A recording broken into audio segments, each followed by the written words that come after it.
दोस्तों मेरे चैनल में आपका स्वागत है। तो आइए आज जानते हैं कि इनका क्या क्वेश्चन है और इनका जो सवाल होगा हम लोग उसी चीज़ को कवर करेंगे। तो आपका बहुत स्वागत है। हेलो। मेरा एक क्वेश्चन है, जो अगर हम कोई ज़मीन परचेज करते हैं तो वहाँ पे देनदारी कैसे किया जाए, पैसा का आदान प्रदान कैसे किया जाए? अच्छा, यह जो क्वेश्चन है बहुत ही कॉमन है और सबको कभी न कभी ज़रूरत पड़ता है। जिसके पास जितना उसका लेवल है, क्षमता है, उस अनुसार वह ज़मीन लेता है। तो यहाँ पर ज़्यादातर जो लोग ज़मीन खरीदते हैं तो इसमें यह देखा जाता है कि यहाँ पर बीच में मतलब डायरेक्ट किसान से लोग ज़मीन नहीं लेते हैं। ज़मीन किसी और का रहता है, उससे वह एग्रीमेंट कराया रहता है और फिर किसी और पार्टी को वह सेल करता है। जैसे कि अगर कोई किसान का ज़मीन है, उससे कोई प्रॉपर्टी डीलर यहाँ पर एग्रीमेंट करा लिया और फिर आप उससे एग्रीमेंट कराते हैं लेने के लिए, फिर किसान आपको आकर उस टाइम रजिस्ट्री करता है और इसी बीच कई बार मतलब प्रॉब्लम क्रिएट हो जाता है।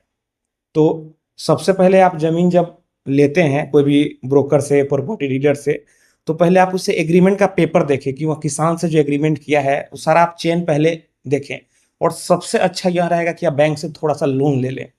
जब आप लोन ले लेते हैं तो बैंक का जो पैनल का एडवोकेट होता है, वह पूरे पेपर को अपने स्तर से वेरीफाई करता है, बैंक को वहाँ लीगल रिपोर्ट बना कर देता है। फिर अगर कल को कुछ फ्रॉड भी होता है तो बैंक यहाँ पर रिकवर करता है। तो लोन करा लेना चाहिए। अब आपका सवाल था कि पैसा किस तरीके से देना चाहिए? यहाँ पर ज़्यादातर बिहार में और भी स्टेट में यह देखा जाता है कि ज़मीन का जो सरकारी जो वैल्यू होता है, जो रेट होता है, कुछ और होता है और जो प्रॉपर्टी डीलर होते हैं, वह रेट बढ़ा-चढ़ा कर बेचते हैं। जैसे अगर 6 लाख रुपए कट्ठा यहाँ पर सरकारी ज़मीन का रेट है, तो उसे 25 लाख, 30 लाख रुपए कट्ठा वे बेचते हैं। तो यहाँ पर पैसा तो आपसे जब रजिस्ट्रार आपसे जब पूछते हैं, तो वह बोलते हैं कि 6 लाख रुपए ही मैंने इनको दिया है, जब आपसे वो गवाही लेते हैं, जब पूछते हैं। तो यहाँ पर जो एग्रीमेंट एक बनता है, उसमें सारा चीज़ का ज़िक्र होता है, आपस में एक एमओए जैसा होता है, अंडरस्टैंडिंग आप लोग का उसमें मेंशन होता है। तो यहाँ पर आप उनसे बात करें, पहले ही क्लियर कर लेने से पहले कि मैं सारा पैसा चेक से दूँगा या फिर किसी भी डिजिटल माध्यम से दूँगा। चूँकि अगर आप कैश देते हैं, कल को कोई फ्रॉड होता है, तो फिर आप कैसे प्रूफ करेंगे? फिर आपका समय, धन, मानसिक रूप से परेशान सब होंगे।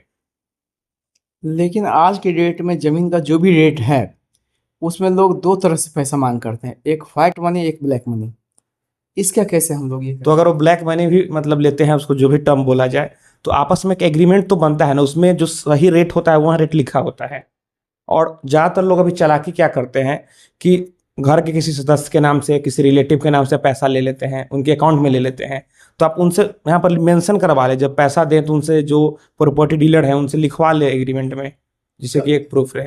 लेकिन कभी-कभी ऐसा भी होता है, सुनने में आता है, जो अगर हम ज़मीन ले रहे हैं और अगर मैं पैसा अगर ट्रांसफ़र करते हैं, बाय द वे अगर वो ज़मीन हमारे हाथ नहीं आया, तो उस वक़्त में पैसा का रिफ़ंड कैसे आता है?